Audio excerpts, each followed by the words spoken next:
एबे आंचलिक पाणीपाग विज्ञान केन्द्र पक्षर एक बड़ खबर सामना को आसी बर्तमान जहाँ सूचना मिली वर्षार भिजुची सारा ओडिशा। आसंता जुलाई 10 तारिख जाए बिजुली घड़घड़ी सह प्रबल वर्षा विभिन्न जिला को वार्निंग जारी करिछि भुवनेश्वर स्थित आंचलिक पाणीपाग केन्द्र। एने आपण मैंने अलर्ट रुहतु। तेज आगामी दिन में ओडिशा रे केउ केउ जिले में अधिकरू अधिक मात्रा रे वर्षा रही केउ केउ जिला को बिजुली घड़घड़ी सतर्कता जारी कर जाइछि। ताने भिडियो रे संपूर्ण अपडेट पाई परिबे, किंतु ता पूर्व भिडियो गोटे लाइक करंतु, सांगमान सहित भिडियो को अधिकरू अधिक मात्रा शेयर करंतु। आपण माने जदि हम चैनल पर नुआ प्रथम थर पर हम न्यूज को देखुथिबे ताहाने एबे ही हम चैनल को सब्सक्राइब करी पाखर आस्तुवा बेल आइकन दबाई ऑल नोटिफिकेशन को ऑन कर रखिबे।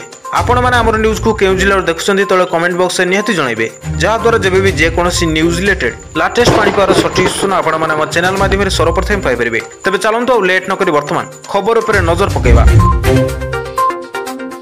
तेबे आसंता 24 घंटा मध्य बिजुली घड़घड़ी सह अति प्रबल वर्षा नहीं सुंदरगढ़, संबलपुर, केन्दुझर, मयूरभंज, कोरापुट, नवरंगपुर और कलाहांडी जिला को ऑरेंज वार्निंग जारी कर दैछि। एथिसहित झारसुगुड़ा, देवगढ़, अनुगुल, ढेंकानाल, बालेश्वर, भद्रक, जाजपुर, जगतसिंहपुर, पुरी, कटक, खोर्धा, नयागढ़, गंजाम, गजपति, रायगढ़ और नुआपड़ा जिला को मध्य बिजुली घड़घड़ी सहित प्रबल वर्षा पई येलो वार्निंग जारी कर दैछि। सेहिपरि जुलाई 9 तारिख रु 12 तारिख मध्य बिजुली घड़घड़ी सह अति प्रबल वर्षा पई झारसुगुड़ा, सुंदरगढ़ और संबलपुर को ऑरेंज वार्निंग जारी कर जाइथिया बेले केन्दुझर, मयूरभंज, बालेश्वर, भद्रक, जाजपुर, जगतसिंहपुर, केन्द्रापड़ा, कटक, पुरी, खोर्धा, नयगढ़ आदि जिला को येलो वार्निंग जारी करिछि आंचलिक पाणीपाग केन्द्र। आसंता 12 तारिख पर्यंत राज्य में एभली पाणीपाग स्थिति लागि रहिबो बोली पूर्वानुमान करिछि आंचलिक पाणीपाग विज्ञान केन्द्र।